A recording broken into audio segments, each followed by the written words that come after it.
Talk about Andrei Jikh, the current crypto climate, and why isn't our lovable, transparent guy, Andrei Jikh, being as transparent as he used to be?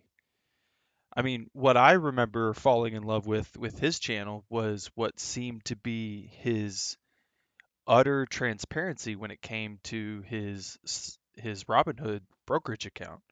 Pretty much every week he used to display what exactly was going on in his account.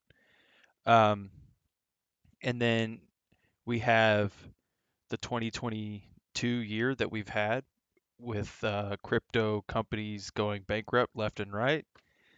And um, also, officially today, BlockFi is bankrupt. So we have another one that has officially gone under the bus. So I just want to bring light to um, that transparency and ask you straight up, Andre, are you willing to make a video on your exact losses in your crypto holdings? And I have hopefully the same wishes that anyone that's lost in these brokerages do, which is we get some of our crypto back that we had left in the exchanges instead of taking it off into cold storage, which, not your keys, not your coins. So, yeah, I'm here. Are you willing to make a video and be transparent about your losses?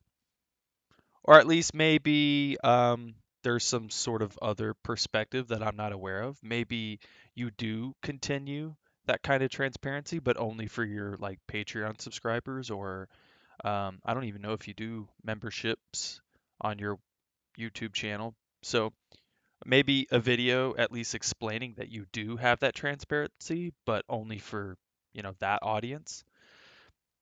But I'm just going to go over just speculation of what I believe Andre has lost so far in crypto.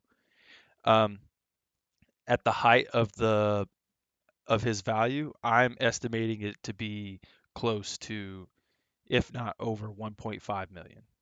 So if you can see here in this video by Scott Schaefer, there was a comment that Andre posted specifically right into Scott Schaefer's video is regarding my losses.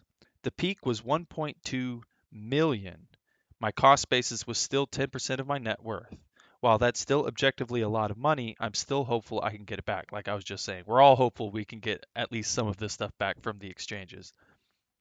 But he's specifically only talking about Voyager in this comment that he left Scott Schaefer. So that's 1.2 million at its height just in Voyager that Andre has lost so far.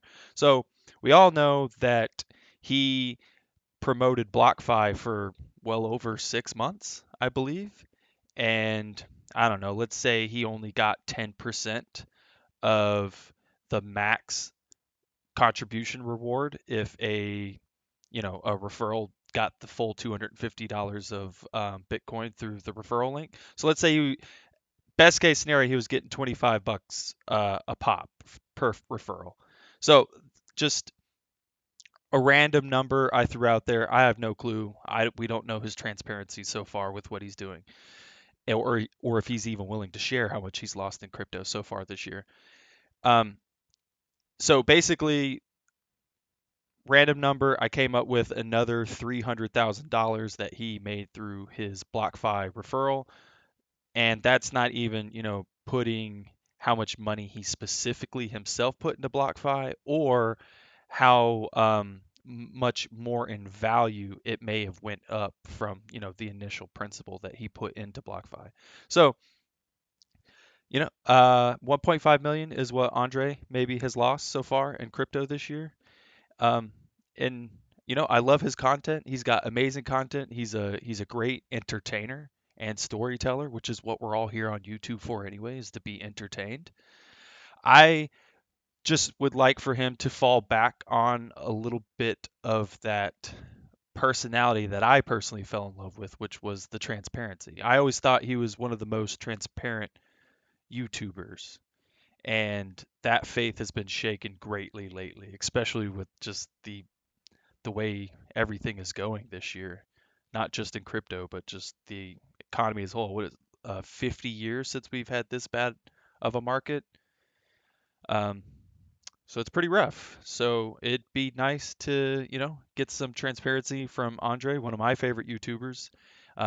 If you haven't ever watched his stuff, you should definitely go check him out. It's he's got very well done content, very well done.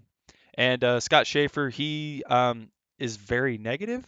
He's definitely kind of scarcity mindset, which I don't advocate for at all. I try to promote abundance mindset the most I can. And but there's a place for everything. There's a perspective and interpretation in all situations. And the good that you can pull out of Scott Schaefer is vetting process. You should never listen to a YouTuber, me, anyone on financial advice. I mean, even if they have a CPA, even if somebody does have like a CPA, you should shit, it's not even a CPA, is it? Whatever the certified financial planner, CFP. Even if they have a CFP, you should still do your own vetting. So that is um, something good with Scott Schaefer. His content's very negative, so take it with just the perspective of you know just a vetting process. I think that's pretty much all my talking points. I'll leave you with a quote. You live long enough to be, you live long enough to become a villain, or you die a hero. That's all I got for you. Thank you guys.